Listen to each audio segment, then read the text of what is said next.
तुम्हाला वाटतं की स्त्रिया फक्त पैशासाठी किंवा लूकसाठी दुसऱ्यांकडे आकर्षित होतात, तर तुम्ही 100% चुकीचे आहात. मी अशा 5 धक्कादायक सायकॉलॉजिकल गोष्टी शोधून काढल्या आहेत, ज्या तुमच्या सुखी संसाराचा खेळखंडोबा करू शकतात. आणि 5वं कारण ऐकलं नाही, तर कदाचित तुम्ही तुमच्या पार्टनरला कायमचं गमावू शकता. मित्रांनो, आजचा हा व्हिडिओ फक्त एक माहिती नाही, तर हे एक लाईफ सेवर आहे. आपण समाजात नेहमी ऐकतो की पुरुषांचे पाय घसरतात, पण लग्नानंतर स्त्रियांच्या मनात दुसऱ्या पुरुषांबद्दल आकर्षण का निर्माण होतं? यामागे कोणती डार्क सायकॉलॉजी आहे? आज मी अशा 5 कारणांचा उलगडा करणार आहे, जे ऐकून तुमचे डोळे पांढरे होतील.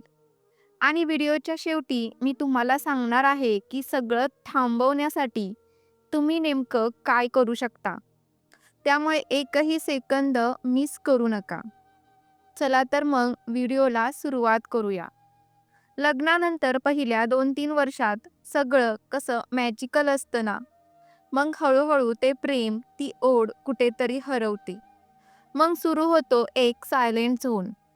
हाच तो झोन आहे जिथे तिसऱ्या व्यक्तीची एंट्री होण्याची शक्यता निर्माण होते. जेव्हा एखादी स्त्री लग्नानंतर दुसऱ्या पुरुषाकडे आकर्षित होते, तेव्हा लोक तिला लगेच जज करतात. पण सायकोलॉजी काय म्हणते? आकर्षण हे एका रात्रीत निर्माण होत नाही. ही एक प्रक्रिया आहे. ही प्रक्रिया समजून घेण्यासाठी आपल्याला स्त्रियांच्या मनाचा तो कोपरा गाठावा लागेल, जो पुरुष अनेकदा विसरतात. चला पहिल्या कारणाकडे वळूया. त्याला सायकॉलॉजीमध्ये म्हणतात द इमोशनल स्टार्वेशन. एका रिसर्चनुसार 70% स्त्रिया दुसऱ्या पुरुषांकडे आकर्षित होतात, कारण त्यांना त्यांच्या स्वतःच्या घरात ऐकून घेतलं जात नाही. लग्नानंतर पुरुष अनेकदा गृहीत धरतात की आता तर लग्न झालंय, आता काय बोलायची गरज. पुरुष कामात व्यस्त होतात, मित्रांमध्ये रमतात. पण स्त्री, ती घरात तुमच्या एका शब्दासाठी, एका कौतुकासाठी वाट पाहत असते. कल्पना करा, तुम्ही दिवसभर ऑफिसमध्ये काम करून थकून आला आहात आणि तुमची पत्नी तुम्हाला तिथे दिवसभरात काय केलं हे सांगू पाहते. पण तुम्ही मोबाईलमध्ये बघत तिला म्हणता, "हो ग, चालेल, नंतर बोलू." हे जे नंतर आहे ना, तेच घातक ठरतं. जेव्हा तिला घरातून प्रतिसाद मिळत नाही आणि बाहेर एखादा तिसरा माणूस तिचं म्हणणं लक्ष देऊन ऐकतो, तिला व्हॅल्यू देतो, तेव्हा तिचं मन नकळत तिकडे झुकतं. इथे शारीरिक आकर्षणापेक्षा भावनिक आधार महत्त्वाचा असतो. आता वळूया दुसऱ्या आणि अधिक धक्कादायक कारणाकडे, द हंगर ऑफ ॲप्रिसिएशन.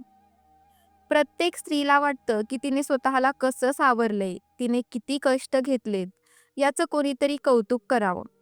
लग्नानंतर काही काळानंतर पुरुष आपल्या पत्नीच्या सौंदर्याचं किंवा तिच्या कामाचं कौतुक करणं बंद करतात. तिला वाटू लागतं की ती आता फक्त एक घरकाम करणारी मशीन किंवा मुलांची आई उरली आहे. तिचं स्वतःचं अस्तित्व हरवत चाललंय.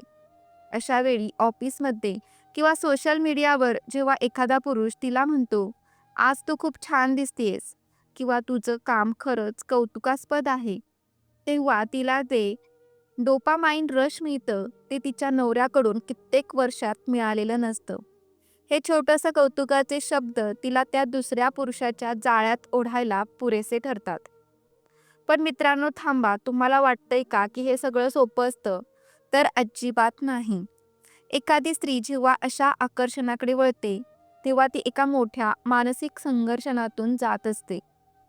एका बाजूला तिचे संस्कार, तिचं कुटुंब आणि दुसरीकडे तिच्या मनाची ती तहान. ती स्वतःला वारंवार बजावत असते की हे चुकीचं आहे. ती स्वतःशीच भांडत असते. पण जेव्हा नात्यातील पोकळी खूप मोठी होते, तेव्हा मेंदूतील इम्पल्स कंट्रोल ढिला पडतो आणि मग ते पाऊल पडतं, ज्याची किंमत पूर्ण कुटुंबाला मोजावी लागते. तिसरं कारण हे असं आहे ज्यावर आपल्या समाजात कोणीच बोलत नाही. Physical intimacy gap. हे ऐकायला कदाचित विचित्र वाटेल तुम्हाला, पण हे सत्य आहे. लग्नानंतर अनेकदा सेक्स लाईफ बोरिंग किंवा रुटीन बनतं. फक्त शारीरिक संबंध असणं आणि एकमेकांच्या गरजा समजून घेणं यात फरक आहे. जेव्हा नात्यातलं ते स्पार्क संपतं, तेव्हा स्त्रीला वाटू लागतं की तिच्या भावनांना आणि तिच्या शरीर सुखाला काही महत्त्व उरलेलं नाही. सायकोलॉजी सांगते की स्त्रियांसाठी शारीरिक ओढ ही मानसिक ओढीशी जोडलेली असते. जर नवरा तिला बेडवर खुश ठेवू शकत नसेल किंवा तिची इच्छा समजून घेऊ शकत नसेल, तर ती मनातून खचते.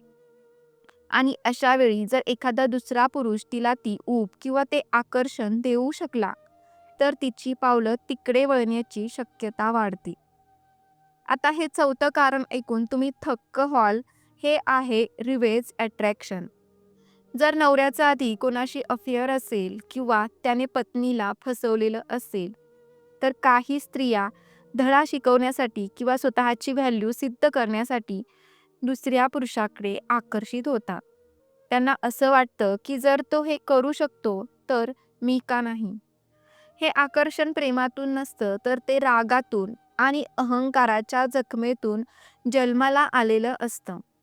ही एक अत्यंत धोकादायक मानसिक अवस्था आहे. आणि आता ज्याची तुम्ही वाट पाहत होता ते पाचवं आणि सर्वात महत्त्वाचं कारण.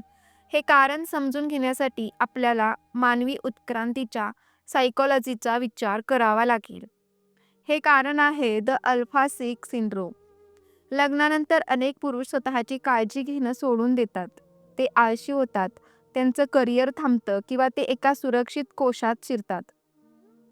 सायकॉलॉजीनुसार स्त्रियांच्या उपजत स्वभावात प्रोटेक्शन आणि प्रोव्हायडर शोधण्याची प्रवृत्ती असते. जर तिला असं वाटलं की तिचा नवरा आता कमकुवत झाला आहे किंवा तो तिला आणि कुटुंबाला ती सुरक्षा आणि स्टेटस देऊ शकत नाही, तर तिचं मन एका अशा पुरुषाकडे आकर्षित होतं जो तिला जास्त पॉवरफुल, कॉन्फिडंट आणि सक्षम वाटतो. हे ऐकायला क्रूर वाटेल, पण ही आपली बायोलॉजिकल रचना आहे. जेव्हा एखादा दुसरा पुरुष त्यांच्या आयुष्यात खूप यशस्वी असतो, तो फिट असतो आणि त्याचा कॉन्फिडन्स हाय असतो, तेव्हा स्त्रियांच्या मेंदूतील अट्रॅक्शन स्पेक्टर्स आपोआपच ट्रिगर होतात. तर मग आता यावर उपाय काय? आपलं नातं कसं वाचवायचं? तर कम्युनिकेशन. दिवसातून 15 मिनिटं तरी मोबाईल बाजूला ठेवा आणि एकमेकांशी बोला. पण फक्त काय भाजी केली हे नाही, तर तुला आज कसं वाटलं हे विचारा. कौतुक करा. छोट्या-छोट्या गोष्टींचं कौतुक करा. तिने लावलेली टिकली असो किंवा तिनं केलेला चहा. तिला जाणीव करून द्या की ती तुमच्यासाठी खास आहे. स्वतःवर काम करा. लग्नानंतर आळशी बनू नका. तुमचं करिअर, तुमची फिटनेस यावर लक्ष द्या. जेव्हा तुम्ही स्वतःला अपडेट ठेवता, तेव्हा तुमची पार्टनर तुमच्याकडे नेहमी एका आदराने किंवा आकर्षणाने बघते. स्पार्क जिवंत ठेवा. अधूनमधून डेटवर जा, सरप्राईज द्या. नात्यातलं नवेपण कधीच संपू देऊ नका. तर मित्रांनो, नातं हे एका झाडासारखं असतं. त्याला रोज पाणी घालावं लागतं. जर तुम्ही तुमच्या झाडाची काळजी घेतली नाही, तर ते बाहेरून पाणी शोधणारच. तुम्हाला काय वाटतं, या 5 कारणांपैकी कोणतं कारण तुम्हाला सर्वात जास्त पटलं? किंवा तुमच्या मते दुसरं काही कारण असू शकतं का? खाली कमेंटमध्ये नक्की सांगा. आणि हो, हा व्हिडिओ जर तुम्हाला महत्त्वाचा वाटला असेल, तर तुमच्या मित्रांसोबत किंवा जोडीदारासोबत शेअर करायला विसरू नका. कारण एका शेअरमुळे कोणाचं तरी नातं वाचू शकतं. अशाच जबरदस्त सायकोलॉजी फॅक्टसाठी चॅनेलला सबस्क्राईब करा आणि बेल आयकॉन दाबा. भेटूया पुढच्या व्हिडिओत एका नवीन गुपितासह. तोपर्यंत धन्यवाद.